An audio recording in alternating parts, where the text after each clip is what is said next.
भी अभी मेरा 501 मतलब 501 सब्सक्राइबर्स यूट्यूब पर हो गए हैं और मैं बहुत ज़्यादा खुश हूँ इसके लिए। थैंक यू सो मच सभी का, इतना सारा प्यार दुलार और विश्वास बनाए रखने के लिए मुझ पर। और मैं चाहता हूँ कि आप लोग मुझे थोड़ा सा मतलब और सपोर्ट करें, अच्छे जो कमेंट्स दें, लाइक करें, सब्सक्राइब करें और मैं चाहता हूँ कि खूब शेयर करें मेरे चैनल्स को। और मैं चाहूँगा कि देखिए सीधी सी बात है कि मैं जो करना चाहता हूँ इस क्षेत्र के लिए, अपने विधानसभा के लिए, और खासकर मेरा जो एम है वो बहुत ही ज़्यादा ही बड़े लेवल पे है। नो डाउट कई लोग नहीं विश्वास कर पा रहे हैं मेरे इस एम को कि क्या मैं वो चीज़ कर पाऊंगा कि नहीं कर पाऊंगा। कई लोग को संशय भी होगा क्योंकि नो डाउट मेरे सामने एक बहुत बड़ी पार्टी है, बीजेपी और सपा। और पर क्योंकि हमारे क्षेत्र में पिछले 25 सालों से यही सब पार्टियां ही राज करती आई हैं यहाँ पर, और उसके बावजूद जो है यहाँ पे विकास पूर्ण रूप से नहीं आ पाया। बसपा के भी एक बार हमारे यहाँ पे रह चुके हैं, है ना। तो मैं ये चाहता हूँ कि आप सबको मैं अवगत करा दूं कि देखिए पार्टी जितनी भी हैं, नो डाउट लोग जब जाते हैं पार्टी से टिकट लेते हैं तो वहां पे मोटा मोटा पैसा खर्च करते हैं, ठीक है। और जब पार्टी की टिकट जब उनकी मिलती है, ठीक है, उस पार्टी से जब उनको टिकट मिलता है तो ऐसे में वो पहले अपना विकास करने की कोशिश करते हैं कि जाहिर बात है पहले अपना विकास हो जाए, तब उस क्षेत्र के बारे में सोचते हैं। और क्योंकि उनके पास लॉट्स ऑफ बिजनेस और भी अदर वर्क्स होते हैं तो उसमें कहीं ना कहीं वो लिप्त हो जाते हैं और वो उस प्रकार से काम नहीं करते हैं जो कि होना चाहिए।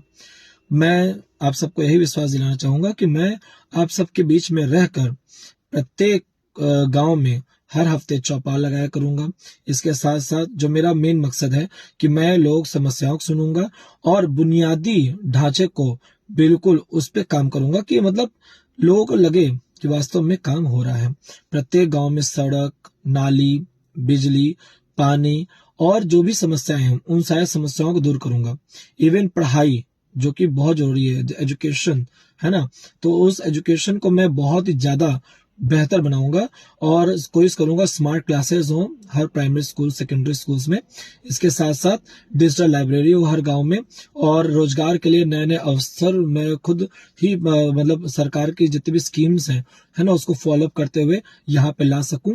और इसके साथ साथ कई सारे ऐसे कंपनीज या फैक्ट्रीज को लॉन्च करना, कुछ ऐसे सरकारी कॉलेजेस या डिग्री कॉलेजेस खोलना जिससे लोगों को थोड़ा सा दिक्कत ना हो और पढ़ाई में भी जो है वो सब उन सबको फ्री एजुकेशन मिल सके।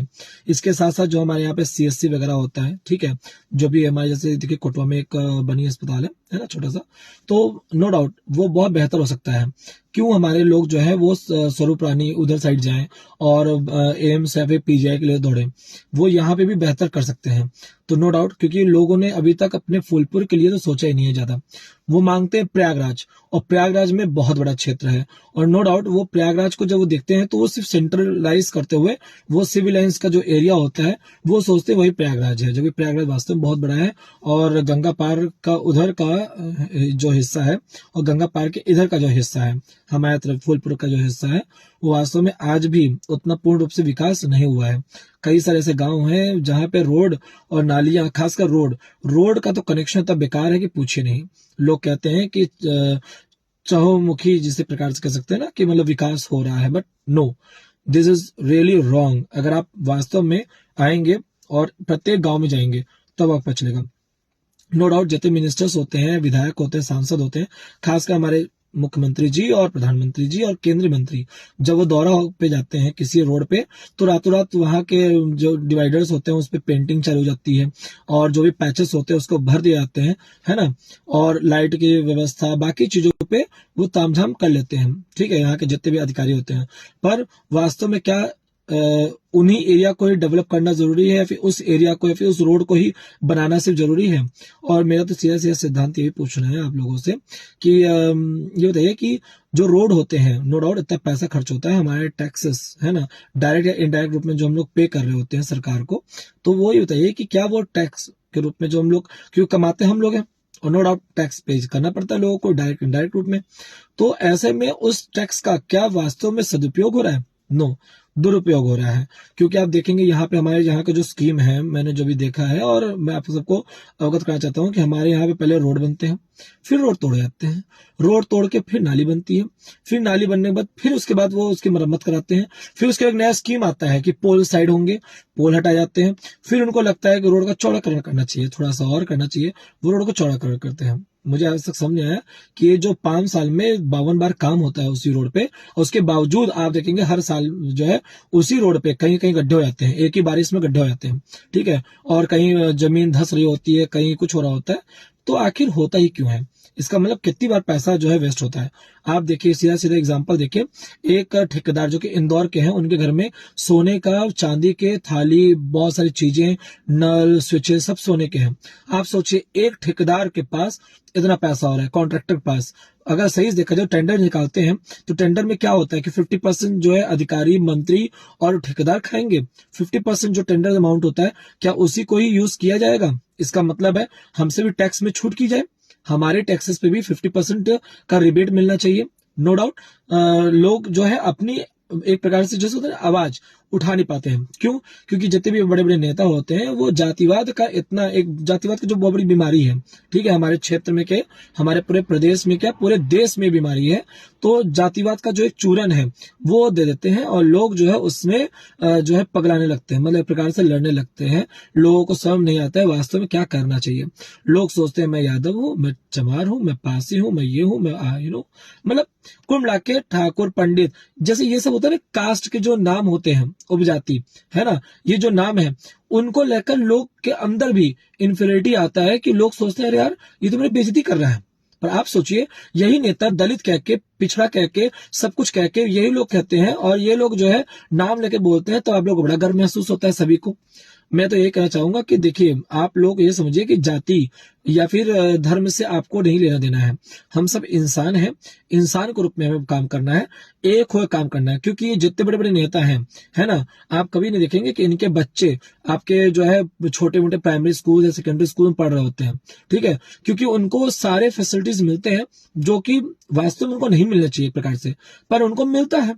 वो अपने बच्चों को सब कुछ दे रहे हैं। उनका तो पूरा एक प्रकार से एजेंडा रहता है कि हम कई साल तक, कम से कम 80-90 साल तक हम रहेंगे राजनीति में, ठीक है। उसके बाद जैसे मान लीजिए एमएलए बने, एमएलए बनने के बाद एमपी बन जाएंगे, एमपी बनने के बाद वो केंद्रीय मंत्री वगैरह बनेंगे। उसके बाद कहीं का राज्यपाल नियुक्त हो जाएंगे, थोड़ा बहुत बच्चा कुचा कहीं कोई और पद दे देंगे। मतलब आप देखेंगे तो इनका व्यवस्था बना रहता है। अगर वो रिटायर हो रहे हैं तो उनके बच्चे बनते हैं। और नो डाउट, जैसे कि हमारे बीजेपी का एक एजेंडा है कि मतलब हर परिवार से सिर्फ एक। अरे एक क्यों हो रहा है? अगर मान लीजिए, जैसे कि सीधा सीधा बात है, आप ये सोचिए कि एक परिवार से एक अगर खड़ा हो गया तो फिर दूसरी चांस उसी परिवार के किसी इंसान को क्यों? किसी और को चुनिए, किसी और को नया चेहरा बनाइए। उसने तो अपना विकास तो कर लिया ना, भले क्षेत्र का विकास हुआ या ना हुआ हो, पर अपना अपने परिवार का विकास उसने कर लिया है। उसकी 7 पीढ़ी आराम से बैठ के खा सकती है, ठीक है, उसकी 7 पीढ़ी आराम से बैठ खा सकती है। तो मुझे जो लगता है कि आप सबको आवाज उठाना चाहिए। हम लोग आवाज नहीं उठा पाते हैं। हम लोग को लगता है क्योंकि युवाएं जो जितने भी युवा लोग हैं, वो युवा वास्तव में बहुत ज्यादा भटके हुए हैं। उनको ये नहीं समझ आता है कि युवा को सिर्फ वो लोग एक वोट बैंक का ही एग्जाम्पल समझते हैं कि ये वोट बैंकर्स हैं और इनसे में सिर्फ वोट लेना है, इनको भ्रमित करना है। कुछ को नशे के रूप में लत लगाकर, किसी को किसी और प्रकार का चूरन देकर, और युवा जो होते हैं वो कहीं ना कहीं अपने आप को दिखाने के लिए कि हम रंगदार टाइप के हैं, और एक फोटो सेल्फी ले लेते हैं कि नेता के साथ लगा के कि हम आज जो है नेताजी से मिलकर बड़ा अच्छा लगा, ठीक है, और गर्मजोशी के साथ हमारी मुलाकातें हुई। ये सब चीजें लगा देते हैं और लोग लगता है, मतलब युवाओं को जो लगता है कि वास्तव में इन सब करने से हम फेमस हो जाएंगे, लोगों के सामने जो है, लोगों के मन में, है ना, हमारे लिए जो धारणा है वो बदल जाएंगी। जबकि ऐसा नहीं है। सिर्फ इन्हीं सब चीजों की वजह से जो फेमस होने की जो प्रक्रिया चल रही है, इंस्टा पे, कई चीजों पे, यूट्यूब पे या एफबी पे, लोग जो है कहीं ना कहीं क्या हो जा रहे हैं, वो एक बहुत बड़े बीमारी का शिकार हो रहे हैं। और मैं चाहूंगा कि आप सबको ये जरूर सोचना चाहिए, समझना चाहिए कि वास्तव में जो इस प्रकार के जो शिकार हो रहे हैं, क्या वो सही है हमारे देश के लिए? नो, हमारे देश में चाहिए स्किल, है ना, स्किल बेस्ड प्रोग्राम चलाए जाएं, नौकरियां निकाली जाएं, लोगों को बताया जाए कि कैसे आगे बढ़ना है, कैसे नहीं बढ़ना है, परिवार नियोजन की जो है स्कीम चलाई जाए हर राज्य में, गांव गांव में। इसके साथ साथ सेंसस मेथड जो होता है वो आप सबके पास पूरा डाटा रहता है, आधार है, कई सारी चीजें हैं, उसके बावजूद कई प्रकार के जो आप लोग खर्च करते हैं, है ना, बार बार मुझे तो ये समझ नहीं आया आज तक कि आधार इतनी बार आधार को बारे में हो रहा है, चाहे कोई किसी चीज में अपडेट आ रहा है, किसी चीज में अपडेट आ रहा है। नो डाउट सरकार को करना चाहिए कि हाई स्कूल के समय कोई एक जैसे सर्टिफिकेट होता है स्कूल का, वैसे कोई एक कार्ड कर ले, और जैसे डिजी लॉकर का बड़ा अच्छा स्कीम था, उसी बेस पे कर ले कि आप एक कार्ड है, आप उसी पे अटैच करते जाए, स्कैनर टाइप का हो, उसमें कोई क्यूआर कोड हो, और जाहिर बात है सारी जानकारी उसमें अपलोड होती जाए, एक रहेगा, है ना, उसमें इंटर के मार्कशीट के बारे में जानकारी हो, उसी में ड्राइविंग लाइसेंस के बारे में, उसी में आधार कार्ड हो, उसी में पैन कार्ड हो, सब कुछ उसी एक कार्ड में हो, है ना, एक कार्ड रहेगा तो ज्यादा खर्चे भी नहीं होंगे आपके। ऑनलाइन जो आप कहते हैं so called digital platform, digital India है कहाँ, पेपर वाले सारे काम तो अभी भी हो रहे हैं, है ना, तो डिजिटल इंडिया वाला पूरा काम किया जाए तो इस प्रकार से कई सारे पेपर्स बचेंगे, टाइम बचेगा लोगों का, है ना, लोगों को जो है कई प्रकार के कार्ड्स जो है या फिर सर्टिफिकेट्स बचा बचा घूमना नहीं पड़ेगा। तो मैं तो यही चाहूंगा कि आप लोग थोड़ा सा दिमाग लगाएं, सरकार खासकर, क्योंकि सरकार को वहां पे जो बैठे हुए जितने अधिकारी हैं या फिर जो उनके पर्सनल जो सुझाव देते हैं, मुझे लगता है कहीं ना कहीं वो सुझाव उस प्रकार का नहीं दे सकते हैं जो कि देना चाहिए, या तो उनका एजेंडा स्वयं का ही उनका मतलब नीयत भी खराब हो, और खासकर सरकार का नीयत तो खराब हो ही जाता है, क्योंकि कोई किसी पद पे होगा तो आप देखेंगे वहां पे चुनाव के नाम पे जो पैसा लुटाई चलती है वो सब क्या है, हम लोग को तो आज तक वास्तव में समझ नहीं आया कि आप लोग इतना पैसा लाते कहाँ से हैं, और लाते भी हैं तो खर्च करते हैं तो ये जाता कहाँ है, उसका कोई हिसाब तो कभी दिया ही नहीं जाता, ना लिया जाता है लोगों के द्वारा, और लोग जो है बड़े खुश रहते हैं। आप सोचिए कि इतने जो बसेस चलती हैं, जितने प्रधानमंत्री मोदी जी हो, चाहे कोई भी मतलब आप देखेंगे मंत्री हो, है ना, जब रैली वगैरह चलती है तो जो रूलिंग पार्टी होती है उनके लिए सरकारी बसेस चलती हैं, वाह क्या बात है, ट्रेनें मुफ्त रहती हैं, बसेस मुफ्त रहती हैं। आप ये सोचिए जब आप इतना कुछ कर सकते हैं, मुफ्त अपनी रैली निकाल सकते हैं, तो उस सबका ब्यौरा कहाँ जाता है, आप ये सोचिए उन सबको खर्च कहाँ से पूर्ति करते हैं, आम लोगों के टैक्स से, हम लोगों के टैक्स से। तो हम लोग का जो टैक्स है वो ऐसा नहीं है कि यहाँ पे लोग जो है फ्री में कमा रहे हैं, कोई ना कोई हर प्रकार से मेहनत कर रहा है, चाहे वो डिजिटली मेहनत कर रहा हो, चाहे वो लेबर वर्क कर रहा हो, किसी प्रकार से वो कर रहा है, मैनुअली भी कर रहा हो, है ना। तो मेरा जो मानना है कि लोग काम कर रहे हैं 4 रोटी कमाने के लिए, ये नहीं कि 4 में से 1 रोटी आपको देने के लिए। तो मेरा तो सीधा सिद्धांत है कि लोग जरूर समझें कि वास्तव में आवाज उठाएं, और हम लोग को एक ये भी सोचना चाहिए कि हम लोगों को फ्री एजुकेशन, कुछ फ्री नहीं चाहिए, बस हमारा देश सुधार दीजिए। और जैसे आप लोगों ने एक स्कीम बना रखा है कि जितने भी यूपीएससी होल्डर्स होते हैं ना, जैसे आईपीएस आईएएस जितने भी हैं सरकारी वाले, देखेंगे उनके नाम पे आप बिजनेस नहीं कर सकते, खोल नहीं सकते अपने नाम पे, है ना, काफी स्ट्रिक्ट रूल्स हैं। तो वैसे नेता लोगों में होना चाहिए, हमारे यहाँ नेता कम अभिनेता ज्यादा है। आप देखिए ना, सिंगर्स को, अभिनेता, जितने भी एक्टर्स को, उनको जो है नेता बना दिया जा रहा है।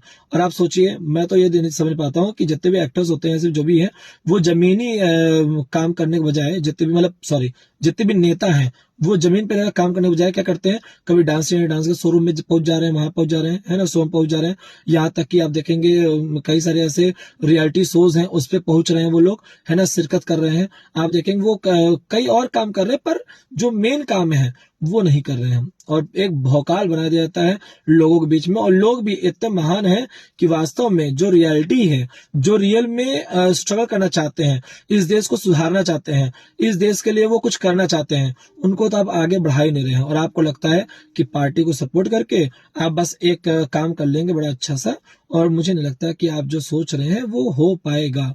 नो डाउट, मैं नहीं कर रहा हूँ, हर सरकार अपना कुछ न कुछ काम करती है, कांग्रेस सरकार ने भी बहुत काम किए थे, सपा सरकार ने भी अपने कुछ भी जो भी काम किए उन्होंने भी ठीक ठाक काम किया था। इसके साथ साथ आप देखेंगे भाजपा सरकार, तो इन्होंने काम किया नो डाउट, पर इतना नहीं किया जितना होना चाहिए। हम ये नहीं कह रहे हैं कि राम मंदिर हमारे लिए मुद्दा नहीं था, राम मंदिर बनाना बहुत बड़ा मुद्दा था, पर राम मंदिर के साथ साथ और अन्य भी कई मुद्दे हैं जिस पे काम करना चाहिए। हालांकि मैं ये कहूंगा कि हमारे जो योगी जी हैं, है ना, माननीय मुख्यमंत्री जी, इन्होंने वास्तव में एक बहुत बड़ा काम किया। पहली बात तो जो भय मुक्त हमारा मतलब अपराध मुक्त जो हमारा प्रदेश उन्होंने बनाया, है ना, इसके लिए बहुत बहुत धन्यवाद आपको।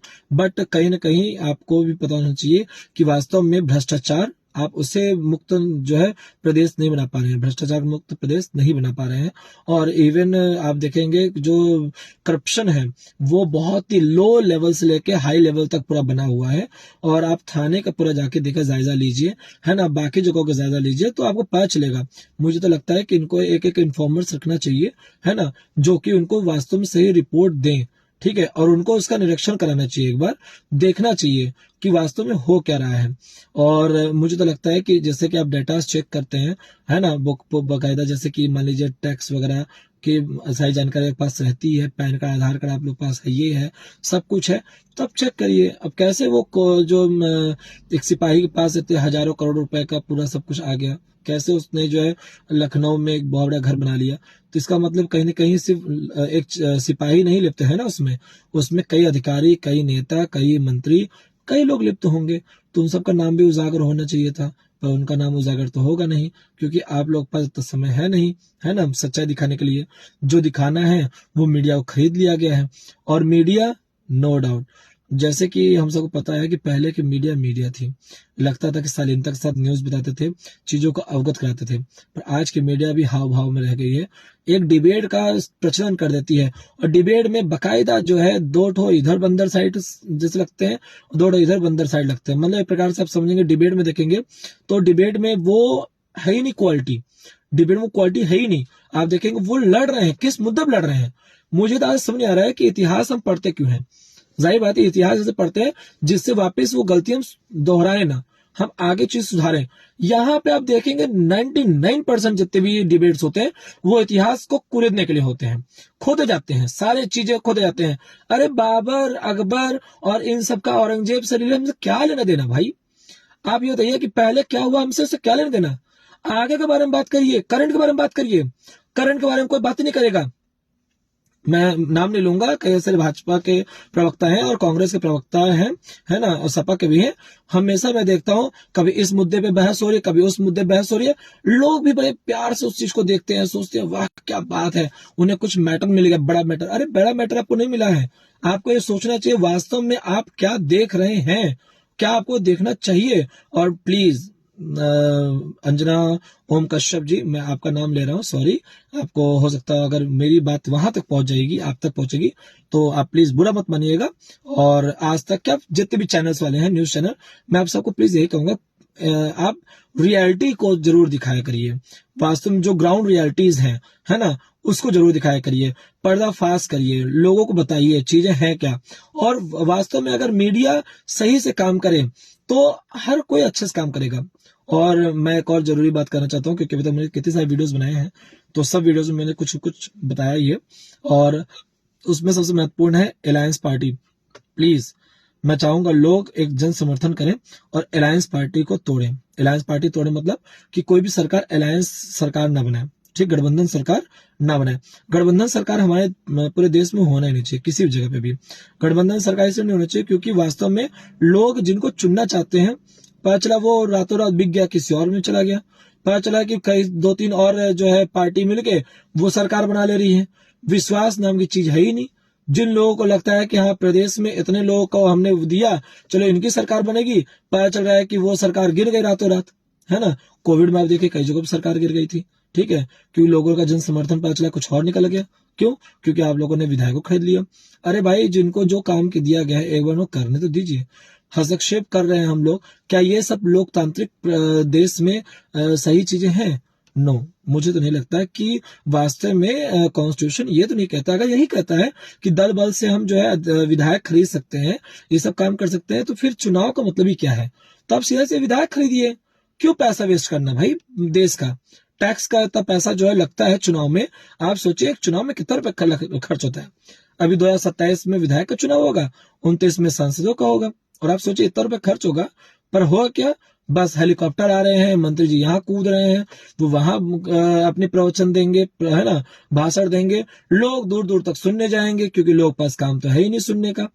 नो डाउट, जब मैं भी सोचता हूँ कि कभी कभार हम भी इकट्ठा करें कुछ लोगों को कुछ मुद्दों पे, फिर मुझे लगता है क्यों टाइम वेस्ट करना किसी को, है ना। लोगों के पास समय होगा तो वो ऑनलाइन अपना जो है भाषण देख सकते हैं। जब भाषण देने हैं तो लाइव देखिए या फिर डिबेट रखिए, लोगों के सवालों का जवाब दीजिए। जो भी नेता हैं सभी के लिए मैं बात कर रहा हूं। पर आप देखेंगे हर कोई गाय के लिए कुछ कह रहा है, सपा वालों को देख लीजिए, है ना। कई आप देखेंगे तो मतलब हर पार्टी कहीं ना कहीं मुद्दों से भटक के जो काम कर रही है वो वास्तव में बहुत अच्छी बात नहीं है। मैं आप सबको यही कहना चाहूंगा कि मुद्दों से भटक के काम ना करें और आप सब लोग बहुत बेहतर काम करें और आवाज बने। मुझे आवाज जो है, मेरी आवाज को बुलंद आप करें। ठीक है, मैं चाहता हूं कि आप सब लोग जो वास्तव में जो तथ्य